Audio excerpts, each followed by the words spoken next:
ሰላም እንዴት ናችሁ? አራዳ ኤፍኤም 95.1 አድማጮቻችን ፉትቦል ካፌ ተጀምሯል። አላዛር አስገዶምና አምሳወርቅ አለባቸው ከቴክኒሻናችን ናስራይ ዳን ጋር በመሆን እስከ 4 ሰዓት ድረስ አብናችን ቆያለን። ዛሬ ምሽት በኤምሬትስ የሚደረገውን ጨዋታ እናነሳለን። አርሰናልን ከፓሪስ ሰን ጀርመን የሚያገናኘው ጨዋታ ትልቅ ትኩረት የተሰጠው የግማሽ ፍጻሜ መጀመሪያ ጨዋታ ነው። ይህንን ጉዳይ እናነሳለን። ሁለቱም ቡድኖች በየሀገሮቻቸው ግዙፍ ታሪክ ያላቸው ናቸው። ነገር ግን የሻምፒየንስ ሊግ ፍጻሜ ከመድረስ ያለፈው ዋንጫውን አሳክተው አያውቁም። ይህንን ጉዳይ እናነሳለን። ሁለቱም ከሁለት አንዱ ቡድን ለፍጻሜ መድረሱ እርግጥ ነው። ይህንን ጉዳይ እንመለከተዋለን። የትኛው ቡድን የተሻለ እድል አለው ወደ ፍጻሜ ማለፍ፣ ምን አይነት ጨዋታ ተጠብቃላችሁ ብለናል። አድማጮቻችን ደግሞ እነዚህን ጉዳዮች በተመለከተ ያላችሁን ሀሳብ አስተያየት በፌስቡክ ገጻችን ታጋሩን ይችላላችሁ። የምንመለከተው ነው የሚሆነው እስከ 4 ሰዓት ድረስ ዛሬ የሚደረገውን ትልቁን ጨዋታ እያነሳን እንቆያለን። እንዴት አደርካሊስ? እግዚአብሔር ይመስገን። በጣም ደህና ነኝ። እንደምን አደርሽ? እግዚአብሔር ይመስገን። በዚህ ጉዳይ ነው የምንቆየው። በጣም ትልቅ ጨዋታ ነው ለሁለቱም ቡድኖች። ያው አሁን በየሊጎቻቸው ያለው ነገር የተጠናቀቀ ይመስላል። ሊቨርፑል ሻምፒዮን ሆኗል በእንግሊዝ ፕሪሚየር ሊግ። ፔዥም ያው የፈረንሳይ ሊግን ማንሳቱን ቀደም ብሎ ነው ያረጋገጠው። ስለዚህ ብቸኛው ትኩረታቸው የዛሬው ጨዋታና የቀጥሎ የሚመጡት የፍጻሜ ጨዋታ ላይ ሊሆን ይችላል። ይህንን ጉዳይ እናነሳዋለን። ግን በጣም ትልቅ ጨዋታ ነው። በጣም ትልቅ ጨዋታ ነው። ያው ቻምፒየንስ ሊግ በግማሽ ፍጻሜ ምዕራፍ ላይ ሲደርስ ያው በዓለም ላይ ምንም ተወዳዳሪ የሌለው አይ ቲንክ የሁሉም ዘርፍ ስፔክታክል ይሆናል። በዓለም ላይ በጣም በርካታ ተመልካች የሚያገኝበት ወቅት ነው ቻምፒየንስ ሊግ። አሁን ጫፍ ላይ ስለሆነ ያሉት ትላንትና ሚኬል አርቴታም ሉዊስ ኤንሪኬም ከጨዋታው በፊት ጋዜጣዊ መግለጫቸውን ሰጥተዋል። ምሳ መግቢያሽ ላይ እንዳልሹ ሁለቱም ክለቦች በየሀገሮቻቸው በጣም ስኬታማ ቢሆኑም ቻምፒየንስ ሊግ አሸንፈው አያውቁም። ያው ሪያል ማድሪድ 15ኛው ቻምፒየንስ ሊግ ሲያሸንፍ ታሪክ ነው፣ ግን ልዩ ታሪክ አይደለም። ከዛ በፊት 14 ጊዜ አድርጎታልና። ግን ፔዤ ቢያሸንፍ ለመጀመሪያ ጊዜ ይሆናል። ስለዚህ በክለቡ ታሪክ ልዩ ታሪክ ይሆናል።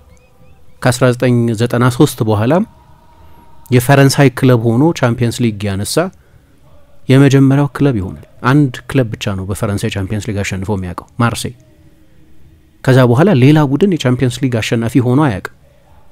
ሞናኮን የፈረንሳይ ክለብ እንለው እንደሆነ አላውቅም፣ ምክንያቱም የሉዓላዊት ራስ ገዝ ግዛት ክለብ ስለሆነ። ግን በፈረንሳይ ሊግ የሚወዳደር ክለብ ነው። 2004 ላይ ለፍጻሜ ደርሶ ነበር። ፓሪስ ሳን ጀርማ 2020 ላይ ለፍጻሜ ደርሶ ነበር። ግን በታሪክ አንድ ክለብ ብቻ ነው ያሸነፈው። የፓሪሱ ክለብ የካታሪዎቹ ምኞትም ቻምፒየንስ ሊግን ማሸነፍ ነው። ተሸሽጎ አያውቅም። ምንም እንኳ ናስር አልኸላይፊ አሁን እንደ ድሮ አይነት ኦብሴሽን የለብንም ቻምፒየንስ ሊግ ማሸነፍን በተመለከተ። ወደዛ የሚያደርሰው ሎጂካል መንገድ ጥሩ ቡድን መስራት ነው። እዛ ላይ ነው አሁን ያተኮር ነው ቢሉም የቀን ሀሳባቸው የሌት ምኞታቸው ቻምፒየንስ ሊግ ነው። ጥያቄ የለው። ያኔ ነው ወደ ኢስታብሊሽመንቱ እንገባለን ብለው የሚያስቡት። ከትልልቆቹ ክለቦች ጋር በአንድ አረፍተ ነገር ውስጥ ስማችን ይጻፋል ብለው የሚያምኑት ቻምፒየንስ ሊግ ሲያሸንፉ ነው። ለዚህ ነው አንዳንድ ጊዜም ግራ የሚያጋባ፣ አንዳንድ ጊዜም በጣም አምቢሽን የተጫነው ዝውውር ሲፈጽሙ፣ የአሰልጣኝ ቅጥር ሲፈጽሙ የኖሩት። አርሰናልም ልክ እንደዚሁ ከእንግሊዝ ግዙፍ ክለቦች መካከል አንደኛው ነው። ግን ቻምፒየንስ ሊግ አሸንፈው አያውቅም። ፍጻሜ ደርሶ ያውቃል አንድ ጊዜ 2006። ግን ያንንም በባርሰሎና ተሸንፎ ዋንጫው ማሸነፍ ስላልቻለ ይህንን ዋንጫ አላሸነፈም። በእርግጥ አርሰናል ሌሎችም ዋንጫዎች በቅርብ ዓመታት በተለይ ሁለቱን ትልልቅ ውድድሮች ፕሪሚየር ሊግና ቻምፒየንስ ሊግ ረጅም ጊዜ አላሸነፈም። ቻምፒየንስ ሊግ ጨራሽ አላሸነፈም። ፕሪሚየር ሊግም ከሁለት አስርት ዓመታት በላይ ሆኖታል። ግን ቻምፒየንስ ሊግ ሁሌም ለአርሰናል ዩኒክ ነው፣ ምክንያቱም አሸንፎት የማያውቅ ውድድር ነው። ስለዚህ ሁለቱም አሰልጣኞች ከዚህ ጨዋታ መጀመር በፊት ይናገሩ የነበሩት ነገር ታሪክ የመስራት ነገር ነው። ከዚህ በፊት በየክለቦቻቸው ተደርጎ የማያውቅን ታሪክ የመጻፍን ነገር ነው ሁለቱም አሰልጣኞች የሚናገሩት። ስለዚህ ለሁለቱም ክለቦች ስፔሻል ምሽት ነው ይሄ። ለሁለቱም ፔዤ ኦኬ በቅርብ ዓመታት ባለፉት 6 ዓመታት 4 ጊዜ ቻምፒየንስ ሊግ ግማሽ ፍጻሜ ደርሷል። 16 ዓመት ፈጅቶበታል አርሰናል ይሄን ለማድረግ እንደገና ወደ ቻምፒየንስ ሊግ ግማሽ ፍጻሜ ለመመለስ። ነገር ግን ፔዤ በቅርብም ጊዜ ቢሆን ለቻምፒየንስ ሊግ ድል የተቃረበ አይመስልም ነበር ከዚያ ቻምፒየንስ ሊግ ፍጻሜ ከደረሱበት አጋጣሚ በስተቀር። ግን ይሄኛው ኪዌሳይ ከመጣ በኋላ ለመጀመሪያ ጊዜ በጥሩ የተዋሃደ የተቀናጀ ቡድንነት የሚደነቅ ቡድን ስለሆነ ምናልባት ይሄን ለማድረግ ምርጡ የታሪክ አጋጣሚ ሊሆን ይችላል። ግን የአርቴታ ቡድን ደግሞ ጥሎ የመጣው ሪያል ማድሪድን ነው፣ የቻምፒየንስ ሊግን አለቃ ነው። በዚህ አመት የአርሰናል የቻምፒየንስ ሊግ ፐርፎርማንስ በጣም የሚያስደንቅ ከመጀመሪያው ምሽት ጀምሮ እስካሁን ድረስ ጉዟቸው ሁሉ በደንብ በተለይ ደግሞ ለጥሎ ማለፍ ጨዋታ ተብሎ የተሰራ የሚመስል በጣም ጠንካራ የተከላካይ መስመር ያለውና ኤፊሽንት የሆነ ቡድን። እነዚህ ሁለት በጣም አስፈላጊ የቻምፒየንስ ሊግ የድል ማድረጊያ ፎርሙላዎች ናቸው። ስለዚህ ሁለቱም ለመገመት እንዲያስቸግር ሆኖ የተመጣጠኑ ቡድኖች ናቸው።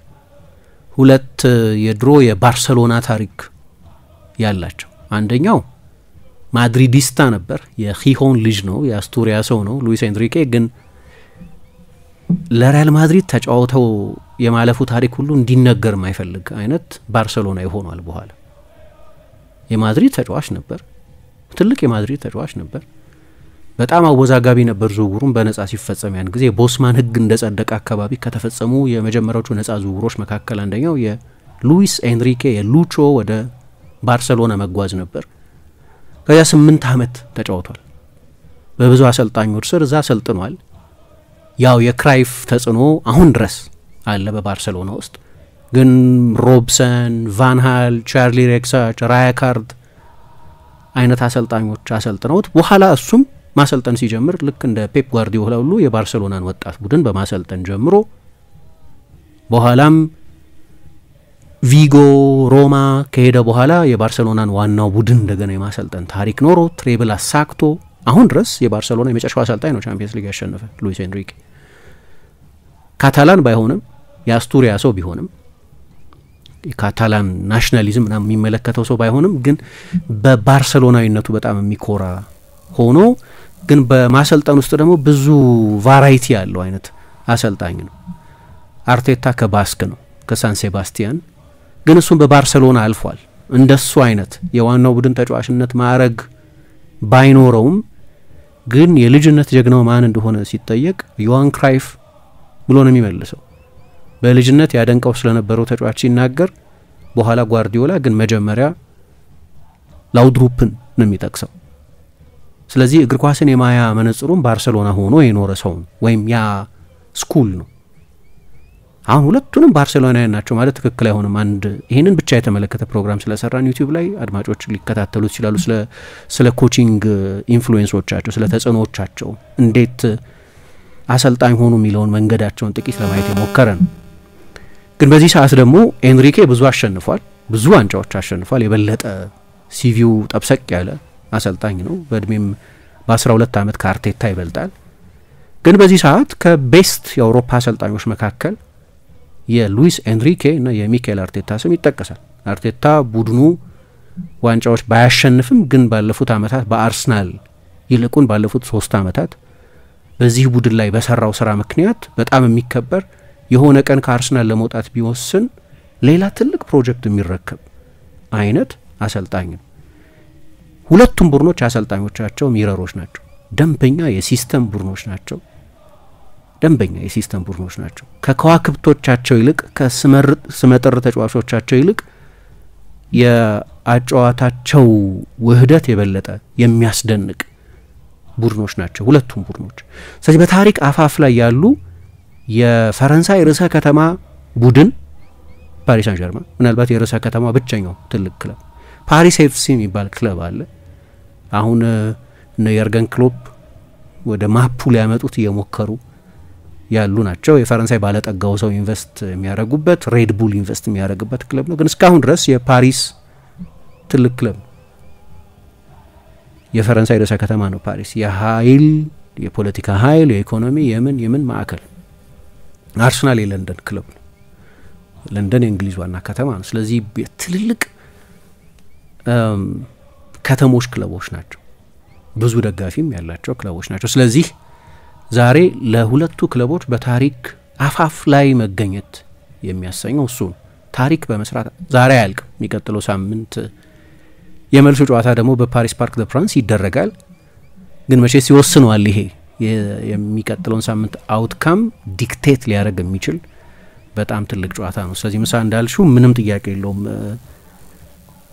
የምሽት 4 ሰዓትን የሚያስናፍቅ አይነት ትልቅ ጨዋታ ነው።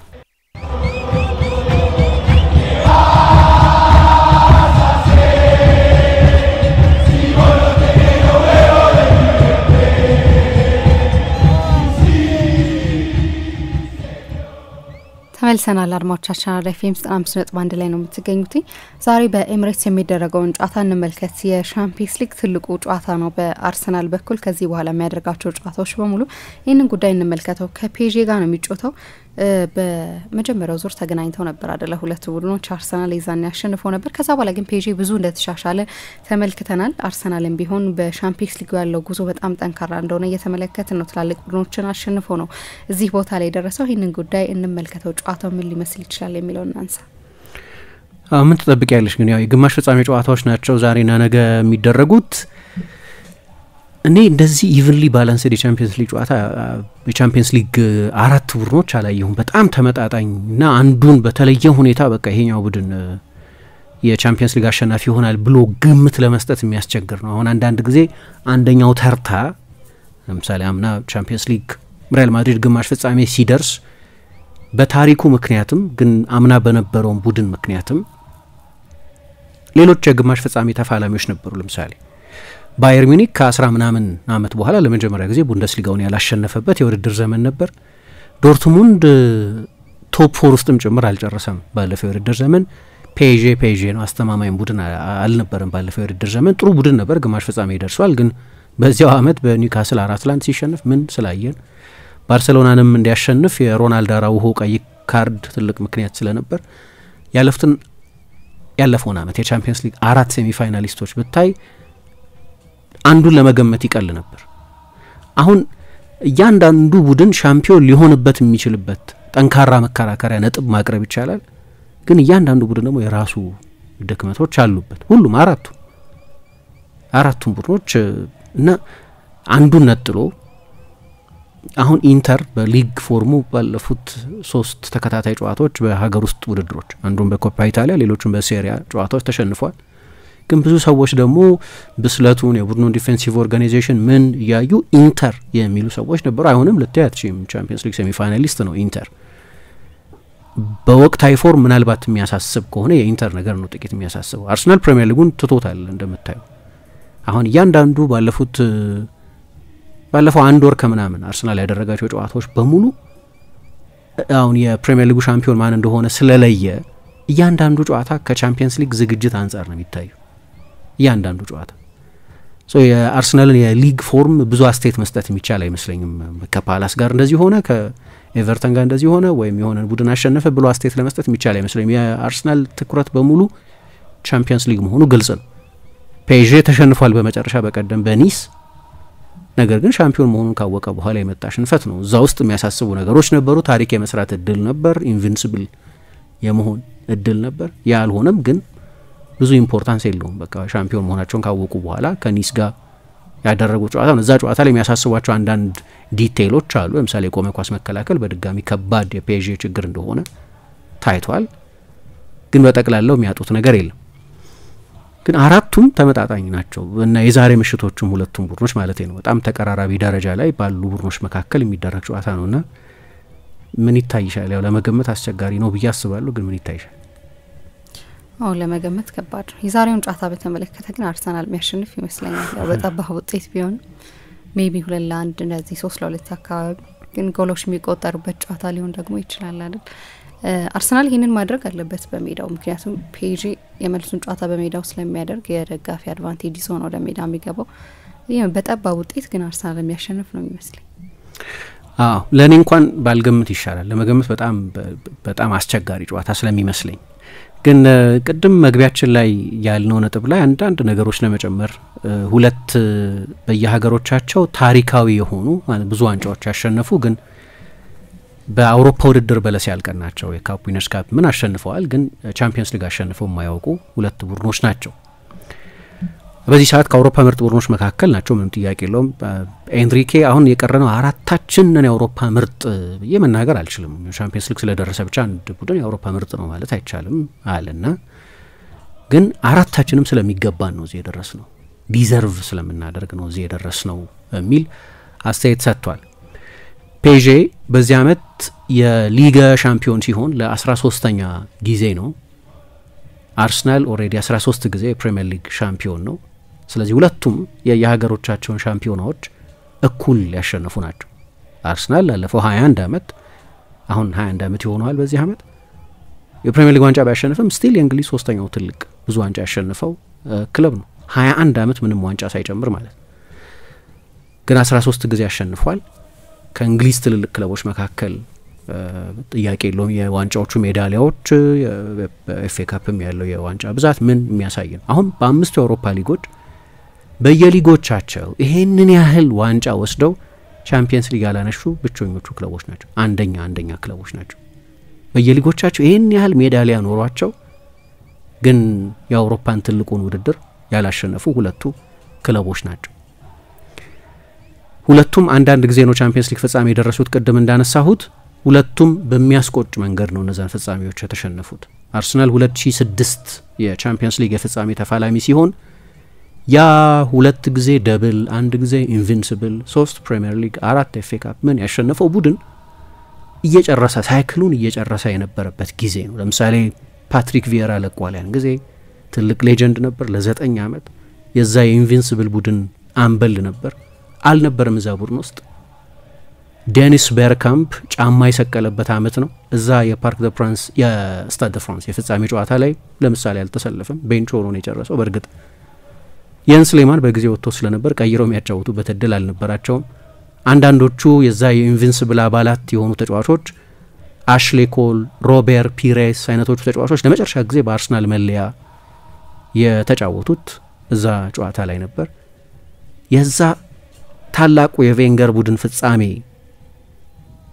ነበር ያ ውድድር የሃይብሪም የመጨረሻው ሲዝን ነበር ፍጻሜ ላይ ደረሱ በጉዟቸው በወቅቱ በአውሮፓ የጋላክቲኮ ሪያል ማድሪድን ዴል ፒየሮ ኔድቬድ ዝላታን ትሬዜጌ ካሞራኔሲ ቹራ ምን ቪየራ ራሱ ዛ ነበር ይጫወት የነበረው ቡፎን የነበሩበትን ዩቬን አሸነፈ በቻምፒየንስ ሊግ ሴሚፋይናል ቪያሪያልን ጣለ ከዛ በፍጻሜ ጨዋታ ከባርሴሎና ጋር ነበር የተጫወተው እዛ የፍጻሜ ጨዋታ ላይ በ18ኛው ደቂቃ ነው የን ስሌማን በቀይ ወጣው ግን ጨዋታው እንደተጀመረ በጣም የተሻለው ቡድን አርሰናል ነበር ቲየሪ ኦንሪ ማስቀድሞ አርሰናልን መሪ ማድረግ የሚችልበት እድል ነበር በእርግጥም የመጀመሪያ አጋማሽ ከማብቃቱ በፊት አርሰናል ጨዋታውን መርቷል በ10 ተጫዋች እየተጫወተም ቢሆን ፍጻሜው ሊጠናቀቅ 10 ምናምን ደቂቃ እየቀረው አርሰናል 1-0 ይመራ ነበር በዚያ ዝናባማ የፓሪስ ምሽት መጨረሻ ላይ ግን መጀመሪያ ሳሙኤል ኤቶ በኋላ ጁሊያኖ ቤሌቲ ጎሎቹን አስቆጥረው አርሰናል በታሪኩ ለመጀመሪያ ጊዜ ቻምፒየንስ ሊግ ሊያሸንፍ አፋፍ ላይ ደርሶ ሳይሆንለት ቀረ ፓሪስ ሳን ጀርማን ለእንደዚህ አይነት ድል በጣም የተቃረበው በ2020 ነው ያኔ በኮቪድ ዘመን ዩኤፋ በሙሉ የጥሎ ማለፍ ጨዋታዎችን በደርሶ መልስ ማድረግ ትቶ በአንድ ጨዋታ እንዲደረጉ በፖርቱጋል እንዲከናወኑ የቶርናመንት ቅርጽ እንዲኖራቸው አድርጎ ፔዤ ለፍጻሜ ደርሶ ነበር ደመካከል አታላንታ ላይፕዚግ አይነት ቡድኖችን እያሸነፈ ማለት ነው በፍጻሜው ላይ ብዙ ጎሎች የጎል እድሎች የተፈጠሩበት ጨዋታ ባይሆንም ግን ኪሊያን ኤምባፔ ትልቅ የጎል ማስቆጠር እድል አግኝቶ ነበር ልክ በፓሪስ ቲየሪ ኦንሪ ከቪክቶር ቫልዴዝ ፊት ለፊት ተገናኝቶ አርሰናል 1-0 እየመራ ነፃ የጎል እድል አግኝቶ ሳይጠቀም እንደቀረው ኪሊያን ኤምባፔ ልክ እንደዛም ነፃ ባይሆን ግን በሱ ደረጃ ያው ከጉዳት ጋር እየተቸገረ ነበር ወደዛ ጨዋታ የመጣው ይታወቃል ግን ቢሆንም ያንን ጎል ማያስቆጠር ሳይችል ቀረና ፓሪሳዊ ኪንግስሌ ኮማ ጎል አስቆጥሮ ባየር ሚኒክ የሃንዚ ፍሊክ ቡድን የአውሮፓ ሻምፒዮን ሆነ ሁለቱ ቡድኖች ለባለ ትልልቅ ጆሮቹ ዋንጫ ለሚባለው ለቻምፒየንስ ሊግ የተቃረቡት በእነዚህ በ14 አመት የጊዜ ወሰን ውስጥ ባሉት ሁለት ፍጻሜዎች የነበረው ሁለቱም ታላላቅ ቡድኖች በአመታት ውስጥ ገንብተዋል ፓሪስ ሳን ጀርማን አሁን ካታር ስፖርትስ ኢንቨስትመንት ነው ባለቤቱ ኪዌሳይ ያኔ ካናል ፕሉስ የሚባለው የፈረንሳይ ትልቅ የቴሌቪዥን ጣቢያ ፓሪስ ሳን ጀርማን ባለቤት ነበር እና መጀመሪያ ጄራርድ ሁሊዬ የቡድኑ አሰልጣኝ ሆነው በእርግጥ የቤርናር ታፒ ማርሴይ ሁሉንም ዋንጫ እየተራረገ የሚያሸንፍበት በእርግጥ የቬንገር ሞናኮም ነበር በዚያ ጊዜ ዋንጫዎችም የሚያሸንፍ ነበር ስታሮችም ነበሩት ግን ዘጠናዎቹ ላይ ፓሪስ ሳን ጀርማን ስፔሻል ቡድን ነበር አርቱር ጆርጅ የሚባሉ አሰልጣኝ ደግሞ ይዘውት ካፕ ዊነርስ ካፕ ሲያሸንፍ ትልልቅ ተጫዋቾች ነበር ቤርናርድ ላማ ረጅም ጊዜ ፈረንሳይ ብሔራዊ ቡድን ግብ ጠባቂ ነበር ፋቢየን ባርቴዝ እስኪመጣ ድረስ ሳፌት ሱሲች ዩሪ ጆርካይፍን ከቬንገር ሞናኮ ወስደውት ጆርጅ ዌያ እንዲሁ ከቬንገር ሞናኮ ነበር ወደዛ ሄደው እዛ ያለ የሚደንቅ ተጫዋች ነበር። ከአንድ አመት በኋላ የባሎን ዶር አሸናፊ ነበር። አሁን ድረስ ብቸኛው አፍሪካዊ የባሎን ዶር አሸናፊ ኪንግ ጆርጅ ነው። ቅርብ ጊዜ ላይቤሪያ ፕሬዚደንት ነበር። ሌኦናርዶ ራይ፣ ዳንኤል ብራቮ፣ አላን ሮሽ፣ ዳቪድ ጂኞላ፣ ፖል ለጉዌን አይነት በጣም ትልልቅ ተጫዋቾች ነበሩት። የሊጋም አሸናፊ ነበር 1994። በእርግጥ ካሸነፋቸው 13 ዋንጫዎች በሊጋ 11ዱን ያሸነፈው ከ2011 ወዲህ ነው። ከተር ስፖርትስ ኢንቨስትመንት ከመጣ ወዲህ ነው። እሱ ብዙ ሚራክል አይደለም፣ ለምን እንደሆነ ይታወቃል። ግን የፈረንሳይ ዶሚናንቱ ቡድን ፓሪስ ሳን ጀርማን ነው ባለፉት 10-13 አመታት። ግን ያኔ እንደዚህ አይነት አስደናቂ ቡድን ገንብቶ ባየር ሚኒክን የሚያሸንፍ ምን አይነት አስደናቂ ቡድን ጆርጅ ዌያውን ያንን የሚደንቅ ሩጫውን አድርጎ የባየርን ተከላካዮችን አተረማምሶ ሊቨርካል ላይ ያስቆጠረው ያ ጎል ከቻምፒየንስ ሊግ ምርጥ ሶሎ ጎሎች መካከል አንደኛው ነው። ዳይነስ ድንቅ ቡድን ነበረው፣ ግን ቻምፒየንስ ሊግን አላሸነፈም። በእርግጥ ስለ ቻምፒየንስ ሊግ አለማሸነፍ ስንናገር አንድ ማስተዋል የሚገባ ነው። ፔዥ 1970 ላይ ነው የተመሰረተው። አርሰናል 1886 ነው የተመሰረተው። ሶ በታሪክና በእድሜ ርዝመትም የሚወዳደሩ አይደሉም። አርሰናል የመጀመሪያ 1930ዎቹ ምናምን ላይ የመጀመሪያ እንግሊዝ እግር ኳስ ሱፐር ፓወር የሚባለው ነው ላለው ብዙ ጊዜ ታሪክም እሱን ያሳያል። በመሀል የሆነ ዶሚናንስ የነበራቸው ቡድኖች ነበሩ፣ ፕሬስተን፣ ሰንደርላንድ ምናምን አይነት ቡድኖች። ግን አርሰናል የመጀመሪያው ሱፐር ፓወር ሜጀር ሱፐር ፓወር። ከሪያል ማድሪድ ጨዋታ በፊት እንደዚሁ ፕሪቪው ስንሰራ አንስቼው ነበር ምን ማለት ነው አርሰናል በእንግሊዝ እግር ኳስ ውስጥ የሚለውን በጥቂት ሌላም ጊዜ እንዳነሳው ታስታውሳለሁ። ፔዤ ያው አንድ ማሰብ አለብን የሚለው ነገር ምንድነው ምሳ በፊት ቻምፒየንስ ሊግ የሚሳተፍ ቡድን በሀገሩ ሻምፒዮን የሆነ ቡድን ብቻ ነው። እስከ 1990ዎቹ ድረስ እንደዛ ነበር። ምክንያቱም የተሳታፊዎቹ መጠን እየሰፋውን 36 ደረሰ አይደለም። በፊት እንደዚህ አልነበረም፣ 8 ምናምን ነበር የሚሳተፉት። ስለዚህ በየሀገሮቻቸው ሻምፒዮን የሆኑ ብቻ ናቸው የሚሳተፉት። የምትሳተፊበት መጠን ሻምፒዮን በሆንሽበት መጠን የሚወሰን ነው። አርሰናል ከሁለተኛው የዓለም ጦርነት በኋላ 6 ጊዜ ነው የሊግ ሻምፒዮን የሆነው ለምሳሌ ከ1945 ወዲህ አይደል። ስለዚህ የቻምፒየንስ ሊግ ፎርማት 93 ላይ እስኪመጣ ድረስ ያኔም አንደኛና ሁለተኛ መሳተፍ ጀመሩ እንጂ አንደኛው ብቻ ነበር የሚሳተፍ። ቻምፒየንስ ሊግ የሚባለውም እኮ ለዛ የቻምፒዮኖች ሊግ ማለት ነው። የሻምፒዮኖች ሊግ በየሀገሮቻቸው ሻምፒዮኖች የሆኑ ቡድኖች ሊግ ማለት ቻምፒየንስ ሊግ የሚባለው ለዛ ነው። አሁን እየሰፋ ከአንድ ሀገር 5 ምናምን ብሎ ይሳተፋል። ፎርማቱ እየሰፋ እየተለወጠ ስለምን በፊት አንድ ብቻ ነበር የሚሳተፈው። በኋላ ዩኤፋ ሲያሻሽል 2 እንዲሳተፍ አደረገው። ስለዚህ የሆነ ቡድን ቻምፒየንስ ሊግ አላሸነፈም ሲባል ቻምፒየንስ ሊግ በሊጉ ሻምፒዮን ባለመሆኑ ምክንያት ያልተሳተፈባቸው አመታት መኖራቸውንም ታሳቢ ማድረግ ጠቃሚ ነው ብዬ ነው። ግን ፔዤ እንደዚህ አይነት ትልቅ ቡድን ነበር 1990ዎቹ ላይ አልሆነለትም። ፍጻሜም አልደረሰም በዚያ ጊዜ በአርቱር ጆርጅ የአሰልጣኝነት ዘመን ወይ በጄራርድ ሁሊዬ ጊዜ ወይ በሌላ አሰልጣኝ ስር። በኋላ ካናል ፕሉስ ወጣ፣ ከባድ ኪሳራ ውስጥ ገባ። ፔዤ የደረጃ ሰንጠረዥ ውግብ ቡድን ሁሉ ሆኖ ነበር ካተር ስፖርትስ ኢንቨስትመንት እስኪመጣ ድረስ። ምን በኋላ ስታሮችን አመጣ።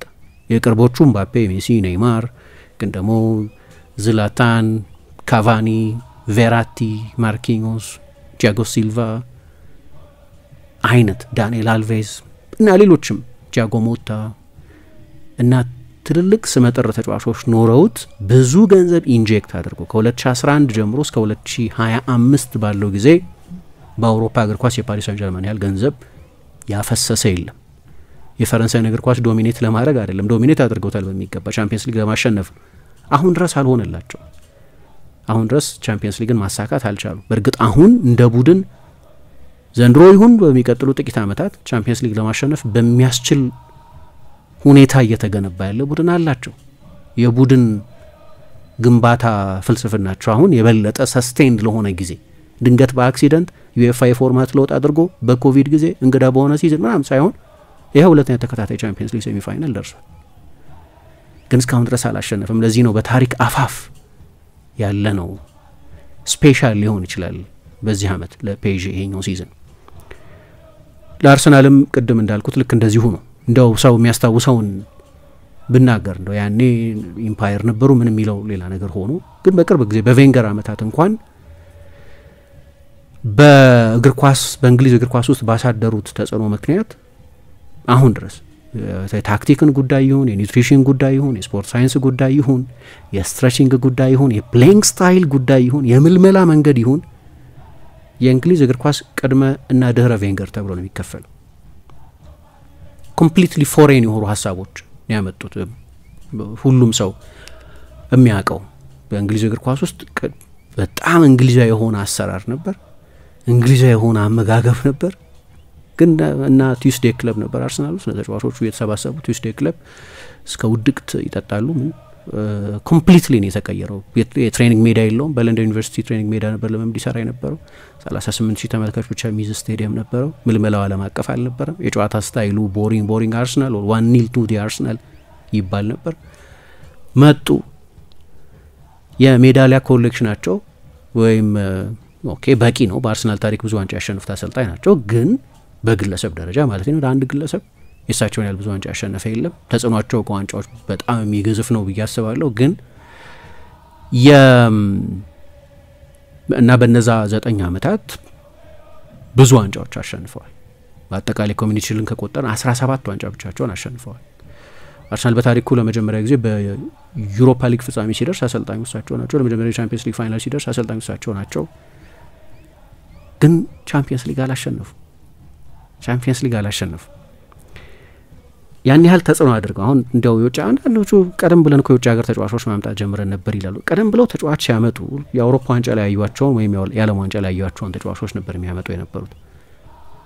እሳቸው የስካውቲንግ መንገዳቸው በጣም የተለየ ስለነበር ሁሉም የአውሮፓ ክለብ የሚኮርጀው መንገድ ሆነ። ከዚያ በኋላ ሁሉም ክለብ ከዛ በኋላ ይኮርጀዋል። አሁን ተጽዕኗቸው ያን ያህል ከፍ ያለ ነበር። 2 ደብል 1 ኢንቪንሲብል ነበራቸው። ነገር ግን ቻምፒየንስ ሊግ አላሸነፉ።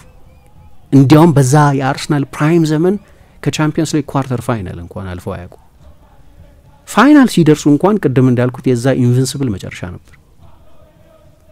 ትልልቆቹ ተጫዋቾች በብዛት እየለቀቁ የነበሩበት አርሰናል ከፍ ያለ የፋይናንስ ኮሚትመንት ወደሚፈልግ የስቴዲየም ግንባታ ገብቶ ስለነበር የበለጠ ወጣት አነስተኛ ደሞዝ የሚከፈላቸው ሪሴል ቫልዩ ያላቸው ተጫዋቾችን ወደ ማስፈረም ሄዶ ስለነበር ያ ቡድን የመጨረሻው ትልቁ ቡድናቸው ነበረ ወደ ኤምሬትስ ከመሄዳቸው በፊት። ለምሳሌ 2004 ላይ ለምንም ጥርጥር የአውሮፓ ምርጡ ቡድን ነበር፣ ኢንቪንሲብል የነበረበት ሲዝን። አሁን ድረስ ያነሱታል የአርሰናል ተጫዋቾች። ሩብ ፍጻሜ ላይ በዌይን ብሪጅ ጎል አማካይነት ነው ተሸንፈው በቼልሲ ከሩብ ፍጻሜ የወጡት። ቬንገር እኔ በ15 ተጫዋች ለ3 ውድድር መሄድ አልነበረብኝም ይላሉ። እዛ የማንቸስተር ዩናይትድ ኤፍ ኤ ካፕ የግማሽ ፍጻሜ ጨዋታ ላይ ተጫዋቾቹ ሙሉ ማሳረፍ ነበረብኝ፣ ለሳምንቱ አጋማሽ የቼልሲ ጨዋታ ትኩረት ማድረግ ነበረብኝ፣ ግን ትሬብል ይቻላል ብዬ ስላመንኩ ነው ያንን ያደረግኩት ይላሉ።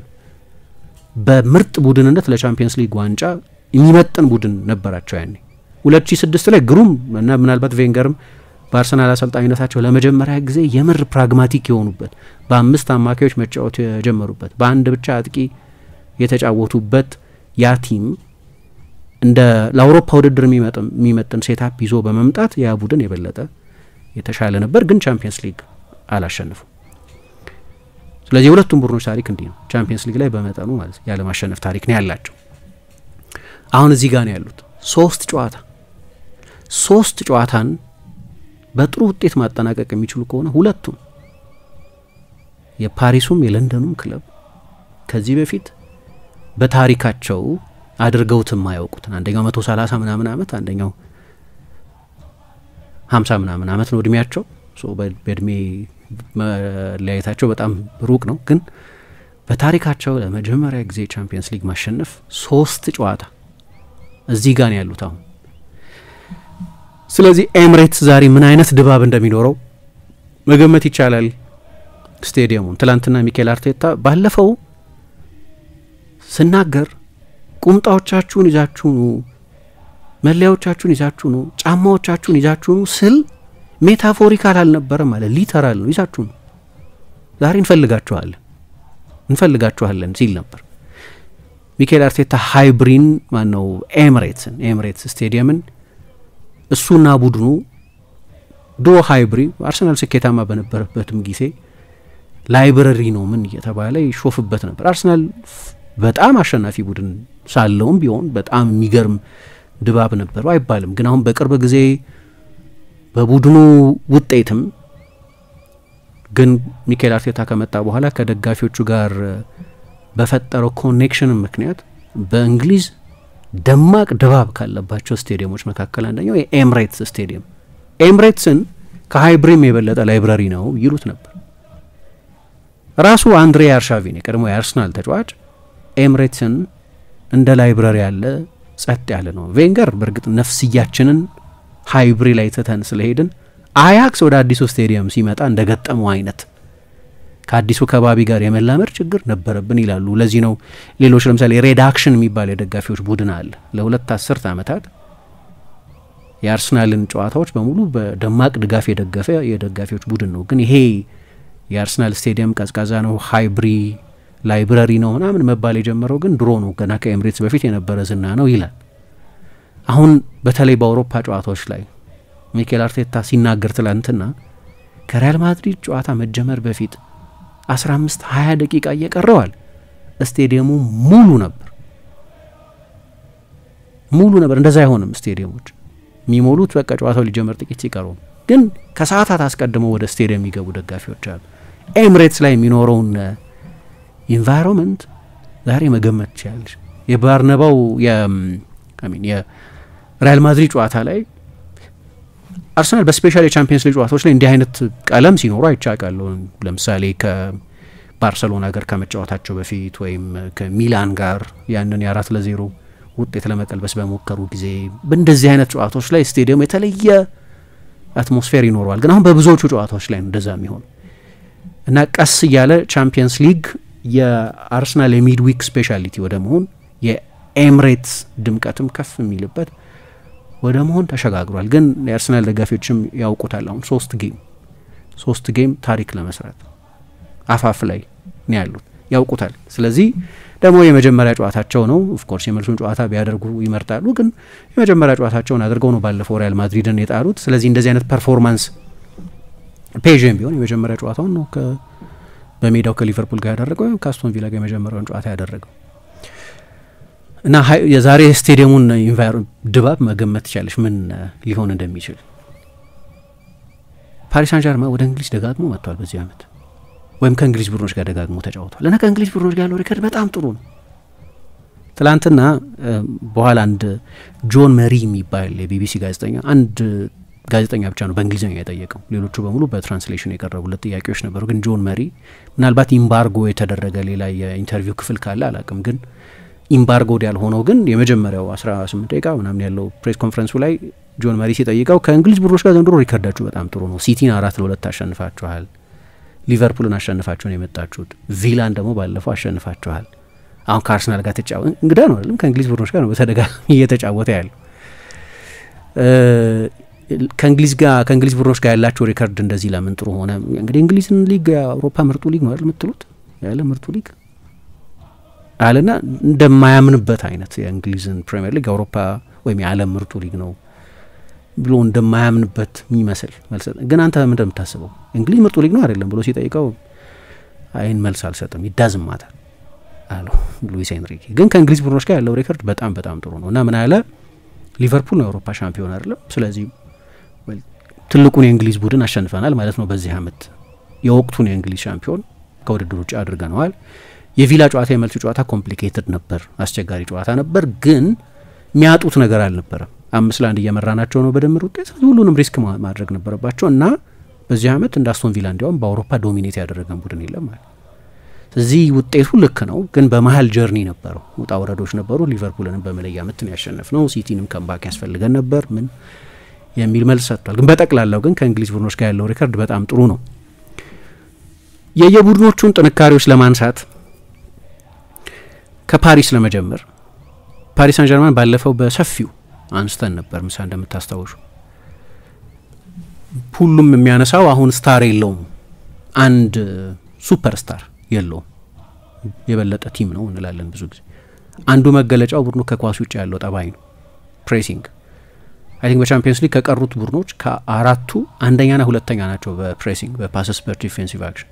ሁለት ከኳስ ውጭ ትጋት ያላቸው ህሉ የሚሆኑት ከኳስ ጋር ብቻ አይደለም፣ ነፍስ የሚዘሩት። በፊት ፔዤ እንደዛ ነው የነበረው፣ ስታሮች ነበሩት ስንል በተለይ የጨዋታው ልዩነት ፈጣሪ ተብለው የሚታሰቡት ተጫዋቾች ኳስ እግራቸው ሲገባ ነው ነፍስ የሚዘሩት። ከዛ ውጪ ቡድኑ በሚከላከልበት ጊዜ ወይ ፕሬስ ለማድረግ በሚሞክርበት ጊዜ ይሄ አይሆንም ነበር። ሁሌም የሚነሳ ነጥብ ነው። ያለ ምክንያት አይደለም ባለፉት 2 ዓመታት ቻምፒየንስ ሊግ ሴሚ ፋይናል የደረሱት። በውድድሩ ላይ ኮንሲስተንት ጉዞ እያደረጉ ያሉት ያለ ምክንያት አይደለም።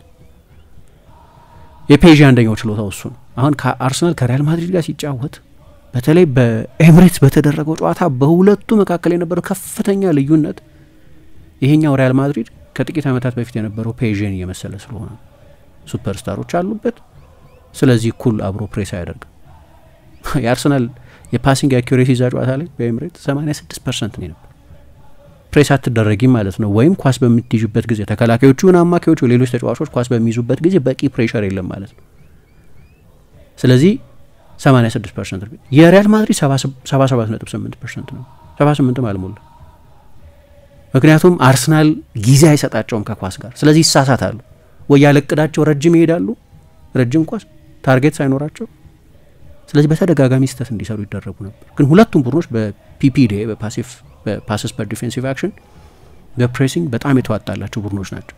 አስታውሳለሁ ኦክቶበር ላይ ተገናኝተው ነበር እነዚህ ሁለቱ ቡድኖች።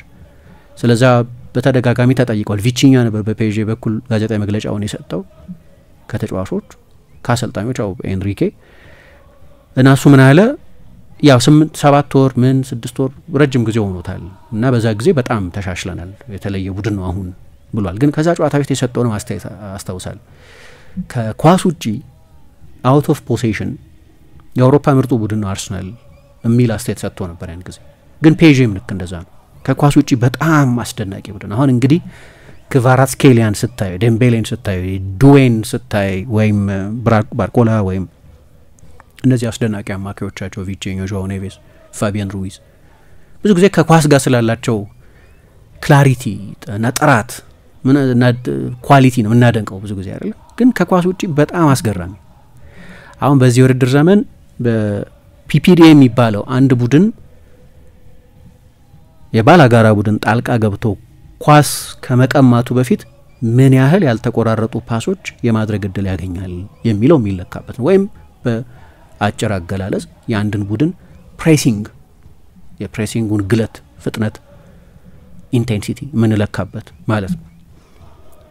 በአውሮፓ በዚህ አመት ከተቀሩትም ውድድሩ ላይ ከነበሩትም ቡድኖች በሙሉ በፕሬሲንግ አንደኛ ነው። ፔዥ 9.2 ፒፒዲኤ ነው ያለው የባላጋራ ቡድን።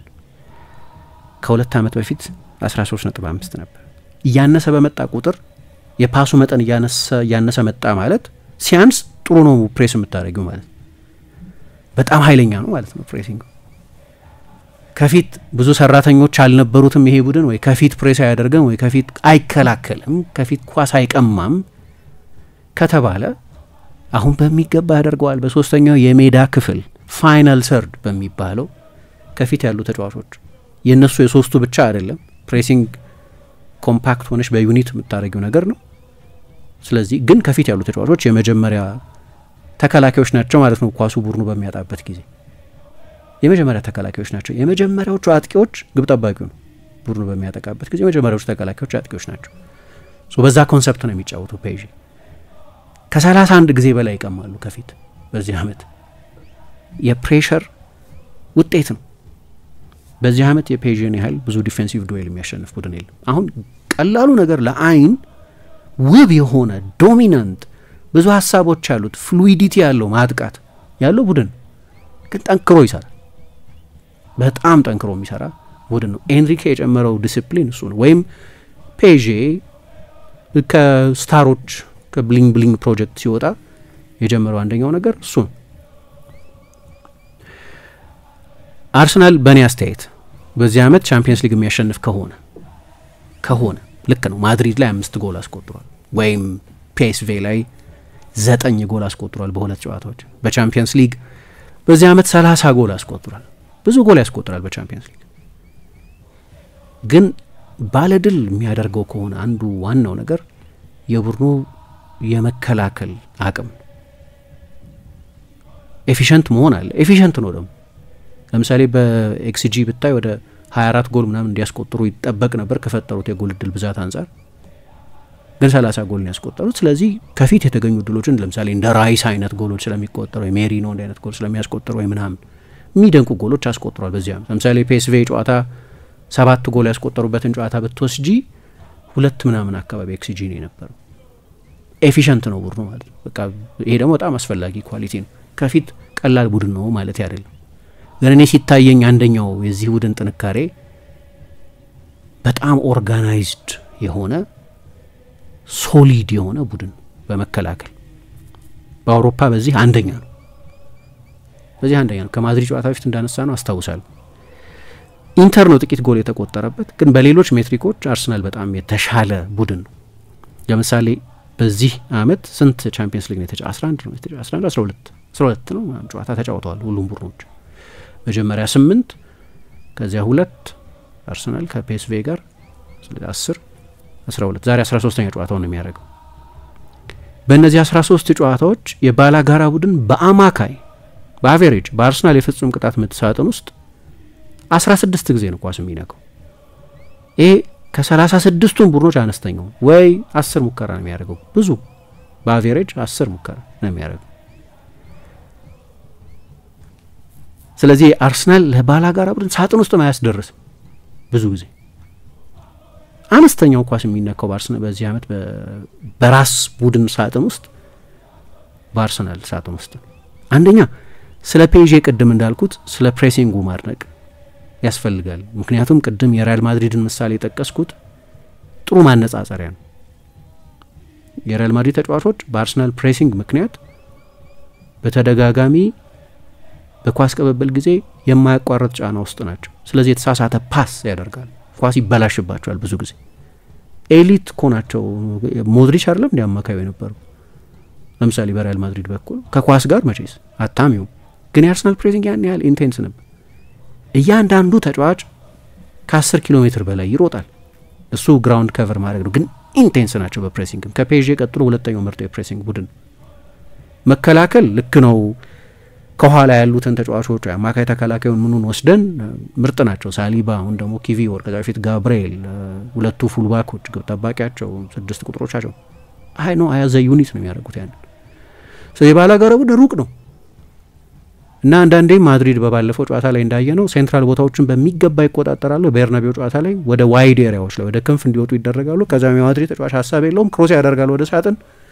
የመጀመሪያ አጋማሽ ላይ 23 ክሮስ ያደረጉ 3ቱ ብቻ ነው የሪያል ማድሪድ ተጫዋችን ሳጥን ውስጥ ያገኘው እና ማድሪድ እነዛ የጨለማ ዓመታት ላይ እንደነበረው ሆነ 2018-19 የውድድር ዘመን ላይ ያኔ ዩሊያን ሎፔቴጊ፣ ሳንቲ ሶላሪ በኋላ አመቱ ሲያልቅ ዚዳን በተሾሙ ጊዜ እንደነበረው የክሮስ ሜርቸንት እንዲሆን አደረጉት። ምክንያቱም ቡድኑ በጣም የሚደንቅ የመከላከል አጫዋት ስላለው። ስለዚህ በሁለቱ ቡድኖች በኩል ዋና ኳሊቲ ተብሎ ቢጠቀስ ሁለቱም በጣም ኢንቴንስ ናቸው። ሁለቱም ኃይለኛ የፕሬሲንግ ቡድኖች ናቸው። አርሰናል የበለጠ ኦርጋናይዝድ ቡድን ነው። በማጥቃት ካወዳደርሽ ፔዤ የበለጠ ብዙ አማራጮች ይኖሩት ይሆናል። በተለይ ደግሞ አይ ቲንክ እጦት ነው ሚኬል ሜሪኖን አለማሰል ከፊት ማግኘት አለመቻል። ያው ደርሷል፣ የዛሬው ጨዋታ ላይ ይጫወታል። በአርሰናል በኩል ትልቁ እጦት አላቅም ምን ያህል ጉዳት እንደሚያመጣባቸው። እኔ አንድ የአርቴታ ኳሊቲ ነው ብዬ ማስበው አንደኛው ነገር ተጫዋች ተጎድቶብኛል ምን እንደዚህ ይላል፣ ግን ተጫዋች መጎዳትን አጀንዳ ሲያደርግ ሰምቼው አላቅም። ዛሬ ያጎርልናል ምናምን ወይ ደግሞ የሆነ ተጫዋች 1 ወር ቆየ ቢባል 4 ወር ከሜዳ ይርቃል ምናምን ቢባል አንድም ጊዜ ሰበብ ሲያደርገው ሰምቼ አላቅም። አሁን ፓርቴ ምንድነው መሰለሽ የፓርቴ አለመኖር አይደለም ችግሩ። ፓርቴ ያው ጥሩ ሲዝን ነው ያሳለፈው፣ ለዚህ ነው አዲስ ውል ይቀርብለታል እየተባለ ያለው። ግን ሌሎች የሚያናጋቸው ነገሮች አሉ። ለምሳሌ በሁለቱም ጨዋታዎች በኤሚሬትስም በቤርናቤውም የጨዋታዎቹ ኮከብ እየሆነ የወጣው ራይስ ነው አይደል? ዴክለር ራይስ ኮከብ እየሆነ የወጣው በ8 ቁጥር ተጫዋችነት ነው። ልክ ነው። አርሰናል ኳስ በሚያጣበት ጊዜ 8 ቁጥር ብቻ አይደለም፣ 2.6 ቁጥር የማያቆም ሯጭ ነው። ትጉ ነው በጣም። ግን አሁን የሚድፊልድ ቤዝ ማድረግ አለብሽ እንግዲህ ሌላ መፍትሄ ካላመጣ በስተቀር ሚኬል አርቴታ ሌላ ሁሉም ሰው ከሚገምተው ውጪ ሰርፕራይዝ የሚያደርግ ውሳኔ ካልወሰነ በስተቀር ግን አይመስለኝም እሱ። ምክንያቱም ጆርጂኖ እንደማይሰለፍ ተረጋግጧል። ጆርጂኖ የለም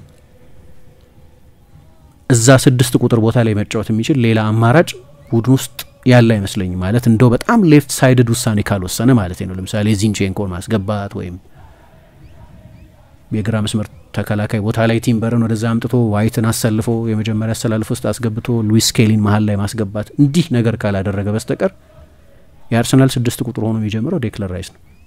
ስለዚህ በቤርናቤው በኤሚሬትስም የየጨዋታው ኮከብ ሆኖ ከወጣበት የሜዳው ክፍል ወደ ኋላ ትንሽ ወደ መሳብ አለብሽ ማለት ነው። ከዚያስ ሜሪኖ በሁለቱም ጨዋታዎች ድንቅ ነበር አይደል? እሱም በኤሚሬትስም በቤርናቤው የመጀመሪያው ጨዋታ ላይ ድንቅ ጎል አስቆጥሯል። ግን ጎል ማስቆጠር ብቻ ሳይሆን 41 ፕሬሸሮች አድርጓል። ቅድም ያልኩት ከኳስ ውጭ ያለ ጥንካሬው እሱ ነው።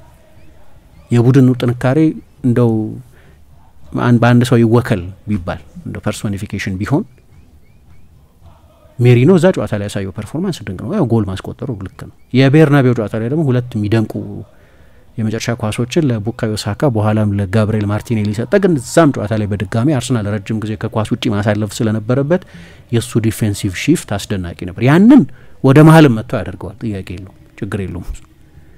ግን ከፊት መሆኑ በተለይ በእነዚህ የቻምፒየንስ ሊግ ጨዋታዎች ላይ በጣም ጠቃሚ ነበር። ጎሎች ያስቆጥራል፣ አንድ ትልቅ ነገር፣ አሲስቶች ያደርጋል፣ አንድ ትልቅ ቦነስ ነው እሱ። ግን ትሮሳር ነው የሚሰለፈው ዛሬ። ትሮሳር በፎርም ካየሹ በየጨዋታው ጎል እያስቆጠረ ነው።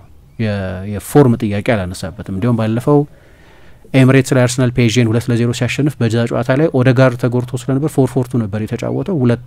አንድ ረጅም አንድ አጥቂ ካይ ሃቨርትዝን ከትሮሳር ጋር ነበር ያጣመረ። ስለዚህ ሁለቱ ፍሉይዲቲ ነበራቸው። ሃቨርትዝ ድሮፕ ሲያደርግ ወደ ኋላ ሲመለስ ትሮሳር አጥቂ ይሆናል። ጎሉ ሲቆጠር ደግሞ ሃቨርትዝ ያንን ጎል ክሮስ አድርጎ አርሰናል ጎል ሲያስቆጥር ያኔ ደግሞ ወደ ጥልቅ የተሳበው ትሮሳር ነበር። ክሮስም ያደረገው እሱ ነበር። በጣም ኢንተለጀንት ተጫዋች ነው፣ ምንም ጥያቄ የለውም። ግን ፓርቴ ቢኖር ኖሮ ያንኑ የማድሪዱን ተመሳሳይ ላይናፕ ለመጠቀም እድል ይኖረው ነበር። አሁን ግን የሆኑ ሽግሽጎች ማድረግ አለበት ማለት ነው። በተለይ ደግሞ የፔዤ በአማካይ ክፍል ላይ ያሉት አማካዮች ጥራት ሲታይ ትላንት ተናደዱ። ሁለቱም ንዴት ውስጥ ነበሩ። ለነገሩ ሉዊስ ኤንሪኬ ይናደዳል። ጋዜጠኞች አይወድም፣ ፕሬስ አይወድም። የዋን ቱ ዋን ኢንተርቪው ለምሳሌ አይሰጥም። በፕሪንሲፕል ምንድን ነው የኮንትራት ግዴታዎች የሆኑበትን ጋዜጣዊ መግለጫዎች ብቻ ነው የሚሰጠው። ለምሳሌ ቻምፒየንስ ሊግ ቅድመ ጨዋታ ጋዜጣዊ መግለጫ መስጠት በሴኞር ሉዊስ ኤንሪኬ ፍቃድ የሚመሰረት አይደል። ኮንትራታዊ ግዴታው ነው። ከጨዋታ በኋላ መስጠት ኮንትራታዊ ግዴታው ነው። ከዛ ውጭ ግን የአንድ ለአንድ ቃለ ምልልስ ለምሳሌ መስጠት አይወድም። እና ለምን ነው እነዚህ ሁሉ አሉታዊ ጥያቄ የምትጠይቁኝ ከዚህ ጨዋታ በፊት? ለምን ነው ኢንቫይሮንመንቱን የምትረብሹብኝ ምናምን ሲል ነበር ትናንት። ቪቼኛም እንዴት ነው የአርሰናልን የአማካይ ክፍል ጡንቻ የምትችሉት እናንተ ብሎ ሲጠይቁት ነበር። ይህንኑ ጥያቄ ከሊቨርፑል ጋር ጠይቃችሁኝ ነበር። ይህንኑ ጥያቄ ከቪላ ጋር ጠይቃችሁኝ ነው። ከእንግሊዝ ቡድኖች ጋር በተጫወቱን ቁጥር ለምንድን ነው ስለ ኤነርጂ የምትጠይቁኝ ምናምን ይል ነበር ትናንትና ፕሬስ ኮንፈረንስ ላይ። ግን አሁን ፓርቴን አርሰናል አጣ ስል አማካይ ክፍል ላይ የፔዤ ደግሞ ጥንካሬ አንደኛው ጥንካሬ አማካይ ክፍሉ ነው። እንዲያውም ከብላሲማቹዲች የጎሞታና ቬራቲ አማካይ ክፍል በኋላ ፔዤ ባላንስድ የሆነ አማካይ ክፍል ያገኘው አሁን ይመስለኛል። ፋቢያን ብዙ አይጠቀስም። ጆአው ኔቬስ የበለጠ ዲፌንሲቭ ነው፣ 6 ቁጥር ነው በዚህ ክረምት ያመጡት ተጫዋች። አሁን ምንድነው ኡጋርቴ የቡድኑ አማካይ ያልሆነበት ምክንያት እንደነዚህ ተጫዋቾች ቴክኒካል ኤክሰለንስ የለውም። ጆአው ኔቬስ በጣም ኤሊት ፓሰር ነው፣ ግን የቡድኑ የኮንትሮል ሩም ደግሞ ቪቼኛ ነው። ፋቢያን ሩይዝ ሌላ ታይፕ አማካይ ነው፣ በቁመትም ከነሱ ዘለግ ይላል። ፔዤ ብዙ ኳስ የሚቆጣጠር ቡድን ነው በዚህ አመት። በቻምፒየንስ ሊግ አንድ ኦፕታ ላይ ሳይ ከባየር ሙኒክ ቀጥሎ ብዙ ፖሰስ የሚያደርገው ቡድን 62% ፖሴሽን አለ። ግን የሊጎችን ከጨመርን ደግሞ በአውሮፓ ቁጥር 1 የፖሴሽን ቡድን። በሊጉ ግን ጥሩ ማንጸር አይሆንም፣ ምክንያቱም በጣም ከፍተኛ ለመመጣጠን ስላለ የፖሴሽን ዶሚናንሱ በግልጽ ይታያል። አሁን ምናልባት ይሄን ቦታ ምን ያህል ይሸፍነዋል የሚለው አስፈላጊ ነው። ፓርቴ ከጥቂት ጊዜ በፊት የማይተካ ተጫዋች አልነበረም። አርሰናል እንደዚህ አይነት ሲዝን ሲያሳልፍ ባለፈው የውድድር ዘመን 89 ነጥብ ይዞ ሲጨርስ ብዙውን ጊዜ ቶማስ ፓርቴ አልነበረም። ግን በአንዳንድ ትልልቅ ጨዋታዎች የጆርጂኖ ጥቅም ከፍተኛ ነበር። አምና እንደነበረው አይነት ጥቅም አይደለም ጆርጂኖ በዚህ አመት እየሰጠ ያለው፣ ግን የለም ደግሞ በዚህ አመት።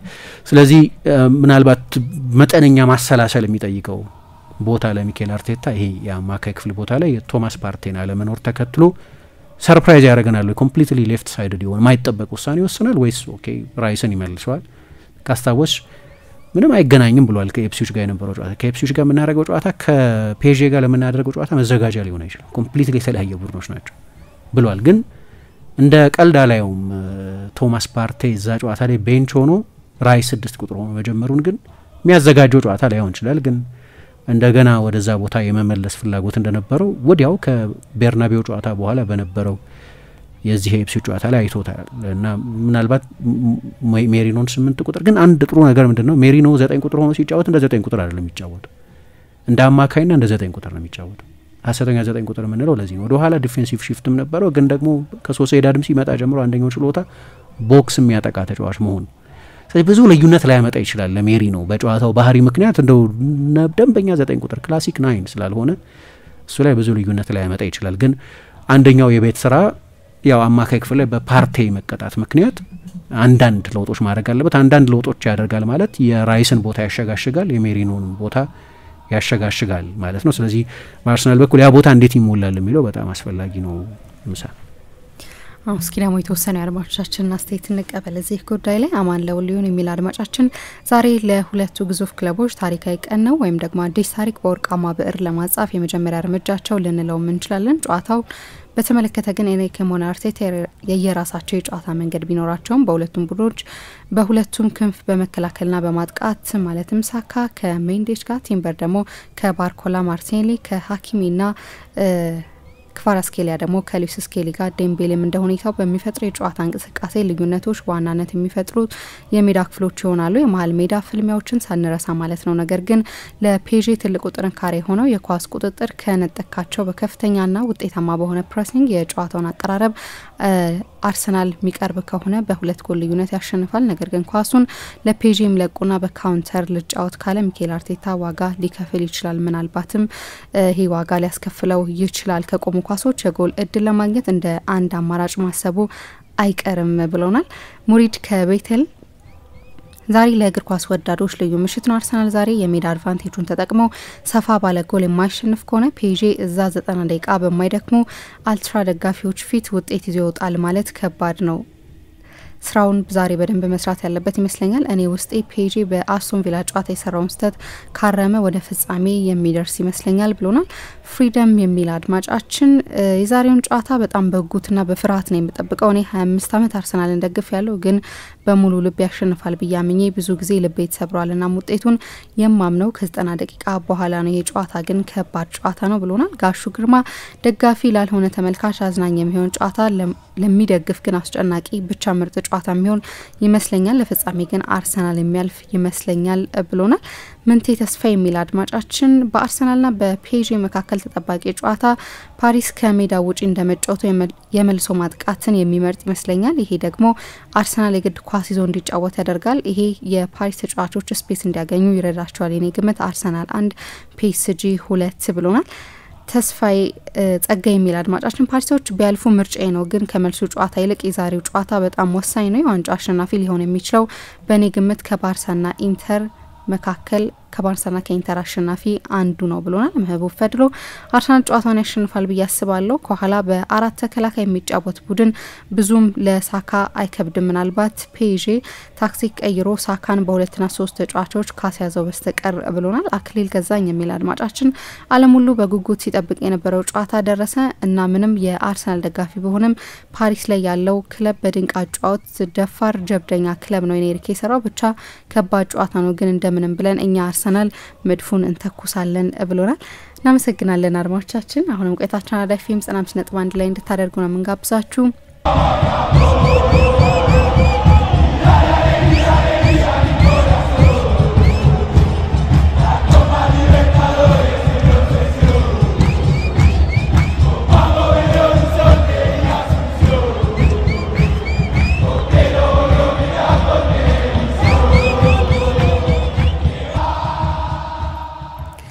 ተመልሰናል አድማጮቻችን አራዳ ኤፍኤም 95.1 ላይ ነው የምትገኙት ከኛ ጋር እየቆያችሁ ስለሆነ እጅግ ነው የምናመሰግነው ዛሬ ምሽት በኤሚሬትስ የሚደረገውን የሻምፒየንስ ሊግ ጨዋታ ያነሳን ነው የምንገኘው ፔዤና አርሰናልን ያነሳን ነው በሁለቱ ቡድኖች መካከል በአንድ ለአንድ ግንኙነቶች በጣም ጠንካራ የሆነ ክንፍ በተለይ ደግሞ በክንፍ በኩል ያሉ ተጫዋቾቻቸው ጥራት ያላቸው እንደሆነ ተመልክተናል ሳካ ከጉዳት ከተመለሰ በኋላ ወዲያው ነው ተጽዕኖን መፍጠር የጀመረው እንመልከተው ይህንን ጉዳይ የተጫዋች ዛሬ ከሜንዴሽ ጋር ነው የሚገናኘው እሱ ደግሞ በአንድ ለአንድ ግንኙነቶች ላይ በመከላከል ደካማ እንደሆነ ብዙ ጊዜ ይነሳል ግን በፔዥን በኩል እንደዚህ አይነት ጠንካራ ተጫዋቾች አሉ እንመልከተው ይህንን ጉዳይ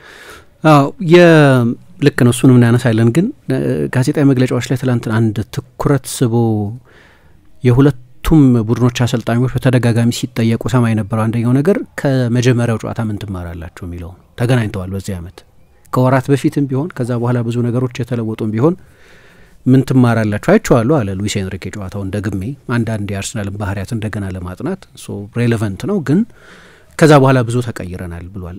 በሁለቱ ቡድኖች በኩል ለምሳሌ በኢንዲቪጁዋል በፐርሶኔል በኩል የተለወጡ ነገሮች ነበሩ። አሁን ያ ጨዋታ ላይ ለምሳሌ ዴምቤሌ ያልተሰለፈ ኡስማን ዴምቤሌ ከአሰልጣኙ ጋር እሰጥ አገባ ውስጥ ገብቶ ስለነበር ከዛ የሬን ጨዋታ በኋላ ለምንድነው ኳስ የምትበላው አይነት ነገር ለምንድነው ለሐኪም ያልሰጠው ምናምን ሲለው አነጋገር ልክ አይደለም እንደዚህ ትናገረኝ አትችልም ምናምን አለና ተጣሉ።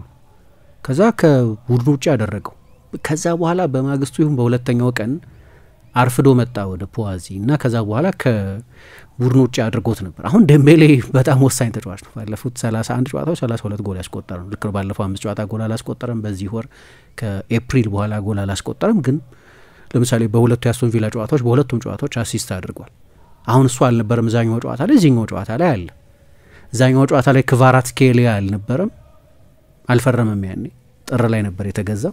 ስለዚህ እዛ ጨዋታ ላይ እሱ አልነበረም። አሁን ግን ክቫራትስኬሊያ ማጥቃት ውስጥ ተጨምሯል። አሁን እዛ ጨዋታ ላይ የነበሩ ሶስቱ የፔዤ ተጫዋቾች በጋራ አንድ ሙከራ ነው አርሰናል ላይ ያደረጉት።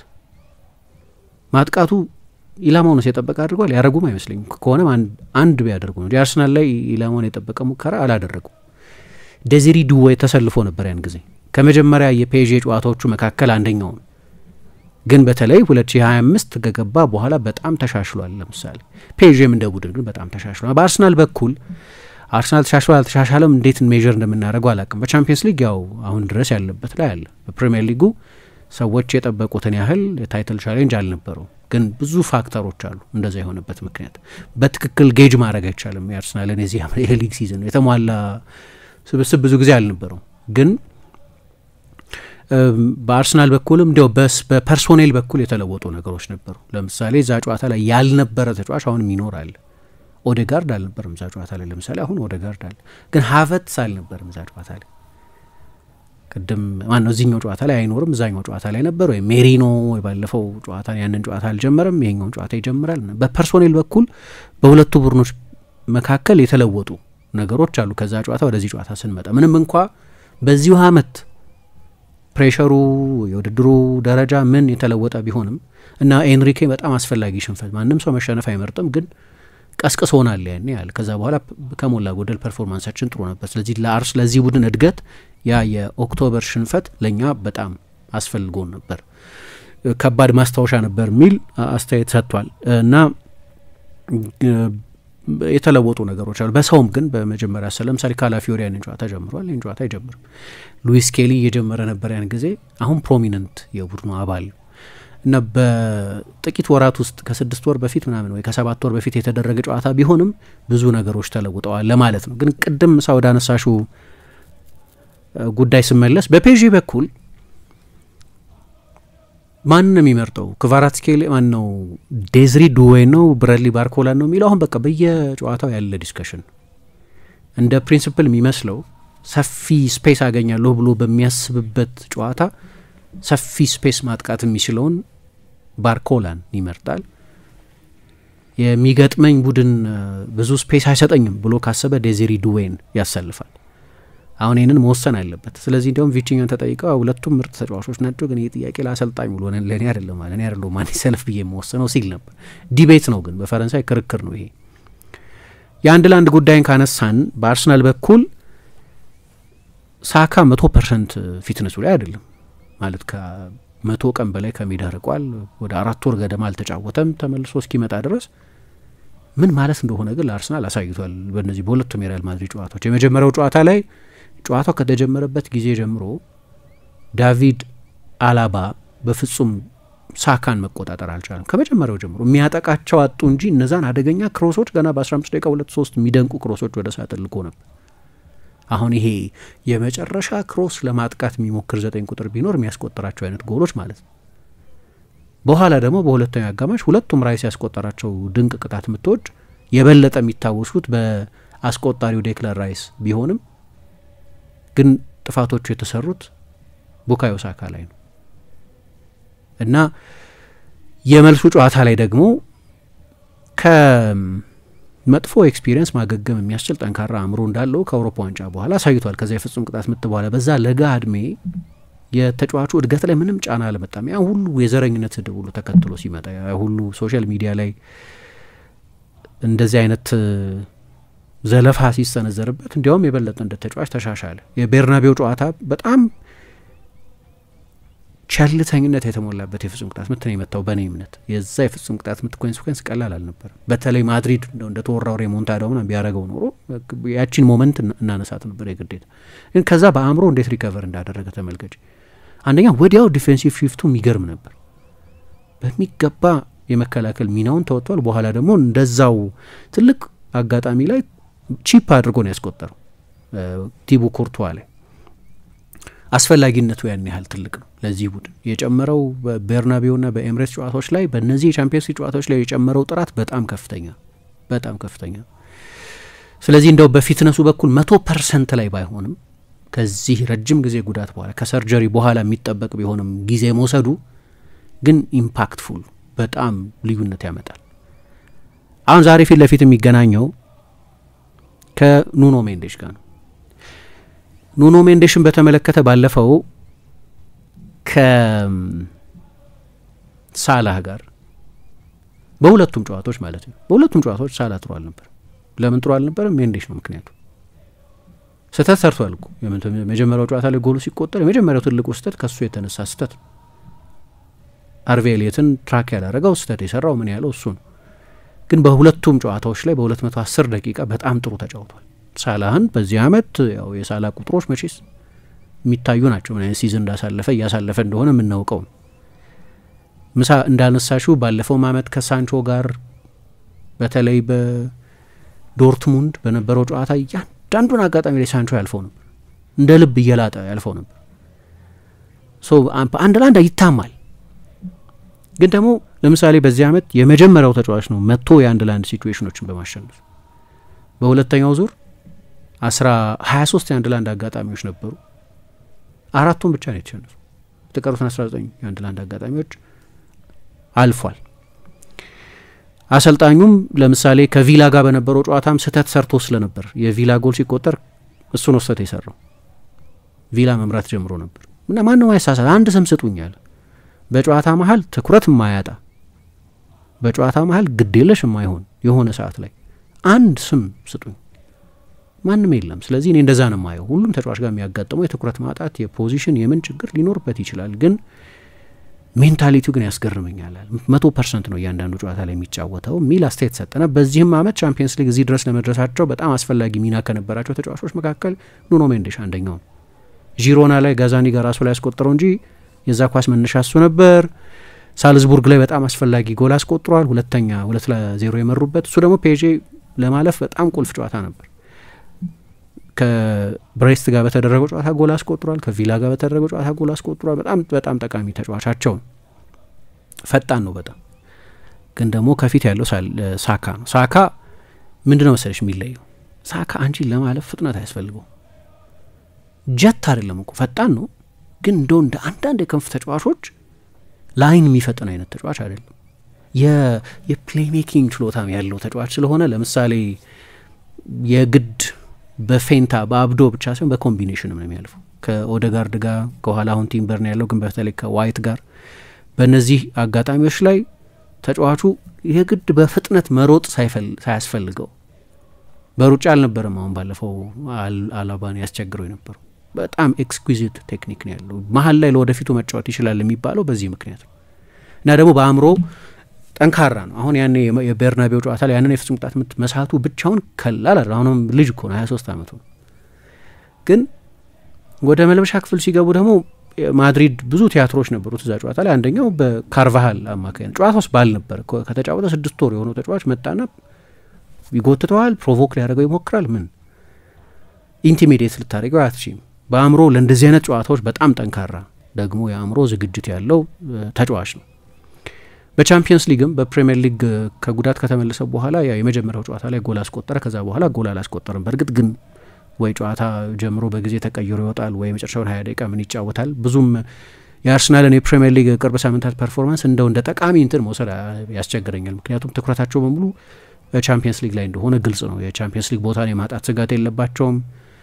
ሁለተኛ ቦታን የማጣት ስጋታቸው ፍጹም ኬርለስ ካልሆኑ በስተቀር አንዱ የሁለት ጨዋታ በማሸነፍ ሊያረጋግጡት የሚችሉት ነው እና ሙሉ ትኩረታቸው ቻምፒየንስ ሊግ ስለሆነ በፕሪሚየር ሊግ የሆኑ ባሉት ነገሮች ላይ ብዙ አስተያየት መስጠት የሚያስቸግር ይመስለኛል። አሁን አርሰናል በቻምፒየንስ ሊግ ግን በ7 ጨዋታ 7 የጎል ተሳትፎ ያለው ተጫዋች ነው እና በጣም አስቸጋሪ ተጫዋች ይመስለኛል ለኑኖ ሜንዴሽ። ደግሞ አልፎ አልፎ እንዲህ ዲፌንሲቭ ሪላፕሶች ይላሉት ድንገት ስለሚሳሳት። አሁን ለዚህ ነው በፔዤ በኩል አንዱ የሚወራው ነገር ደብል ቲም ማድረግ ነው ወይ እንደ ጆዋው ኔቬስ አይነቱን ተጫዋች 6 ቁጥሩን ኑኖ ሜንዴሽን እንዲያግዝ ለማድረግ መሞከር ያስፈልጋል ይላሉ።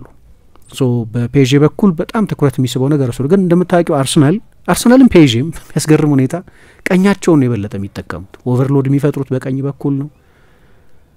ሀኪሚ፣ ዴምቤሌ፣ ዴዝሪ ዱዌ፣ ባርኮላ ባሉበት የሜዳ ክፍል ነው ብዙ ሰዓት ኳስ ይዘው የሚቆዩት ፔዤዎችም። አርሰናልም ብዙ ጊዜ ሲነገር ሰምተናል መቼስ በዚህ ዓመት አይ ቲንክ ወደ 50 ወደ 40% ገደማ የአርሰናል ማጥቃት በቀኝ በኩል ነው የሚደረገው። ይሄ ደግሞ በየትኛውም የቻምፒየንስ ሊግ ቡድን ካለው ፕሮፖርሽን በላይ ከፍተኛው ፕሮፖርሽን ተቾቻቸው ኳስ ይዘው የሚቆዩበት ቦታ ምን ሁሉ በቀኝ በኩል። እንዲያው አንድ ሌላ ያየሁት ቁጥር ምንድነው ያኔ ኤምሬትስ ላይ አርሰናል ፔዤን 2-0 ሲያሸንፍ አንደኛው ሳካን ያስቆጠረው በርግጥ የቅጣት ምት ጎል እና እዛ ላይ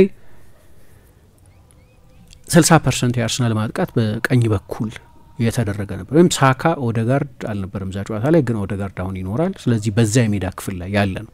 ስለዚህ አንድ ተጫዋች ማቆም ብቻ ሳይሆን ያ የፔዤ ኃላፊነት ያንን የአርሰናልን ጠንካራውን የቀኝ ማጥቃት ቦታም በሚገባ መቆጣጠር መቻል ነው። ግን በክንፍ በኩል ብዙ ፋሲኔቲንግ ፍልሚያ የሚኖር ይመስለኛል። የፔዤ ፉልባኮች በጣም የሚያጠቁ ናቸው ከአርሰናሎቹ አንጻር ካየናቸው። ብዙም ወደ መሀል አይገቡም ግን እላይታች እያሉ የሚያጠቁ ናቸው። ኑኖ ሜንዴሽና አሽራፍ ሀኪሚ ለምሳሌ ከሪያል ማድሪድ ጋር እንደዚህ አልነበር፣ ግን በዛው ልክ ደግሞ ስፔስ ይተዋሉ ማለት ነው። ስለዚህ ማርቲኔሊና ሳካ ኑኖ ሜንዴሽና አሽራፍ ሀኪሚ መካከል የሚኖረው ፍልሚያ ቀላል አይደለም። የመጨረሻ ነጥብና ፔዤን በጣም እያሳሰበው ያለው ነገር የቆመ ኳስ ጉዳይ ነው። በዚህ ዓመት ፓሪስ ሳን ጀርማ 33% የተቆጠሩበት ጎሎች ከቆመ ኳሶች የተቆጠሩ ናቸው። 33%። በቀደም ኒስም ከቆመ ኳስ ጎል አስቆጥሮባቸው፣ በተለይ ደግሞ ጎል ካስቆጠረባቸው በኋላ ኒስ እንደገና ከባድ ሪማይንደር ሆኖ እንዴት ነው የምናቆመው? ትላንትናም ፕሬስ ኮንፈረንስ ላይ ይሄው ጥያቄ ነበር። እኔ ኮቺንግ ላይሰንስ ያወጣሁት ለቆመ ኳስ መከላከልና ማጥቃት የሚደረግ ዝግጅትን ሳላጠና ይመስላችኋል ምናምን ሲል ነበር ሉዊስ ሄንሪኬ። ላይሰንስ እኮ አለኝ የመሰልጠን ላይሰንስ ሲል ነበር። ግን ኦኬ ላይሰንስም ቢኖረው ፔዤ 33% ጎሎቹ ከቆመ ኳስ የተቆጠሩ ናቸው። አርሰናል ደግሞ በዚህ በአውሮፓ ከባርሰሎና ጋር 27 ጎል አስቆጥሯል። የኤምሬትሱ ጨዋታ ላይ ሳይቀር በቆመ ኳስ ሁለቱ ቡድኖች በተገናኙ ጊዜ አስቆጥሯል አርሰናል። አሁን ይህንን እንዴት ያደርጋሉ ነው? አንደኛ ዶናሩማ በቪላው ጨዋታ እንደተሻሻለ አውቃለሁ። ሌላ በጣም ጥሩ የሴት ፒስ ቡድን ነው። ሁለተኛ የቆመ ኳስ መከላከል ድክመት አንዳንድ ጨዋታዎች ላይ ይታያሉ እና እሱን እንዴት ያደርጋሉ በፔዤ በኩል ያለ ትልቁ ጥያቄ ነው። አርሰናል ዴምቤሌንስ እንዴት ያቆማል? እንደው ሰዓቱ ወሰነ እንጂ እሱም ላይ ብዙ ዲስከስ ብናደርግ ጥሩ ነበር። እነዚህ ሜዳ ውስጥ የምንጠብቃቸው ነጥቦች ናቸው።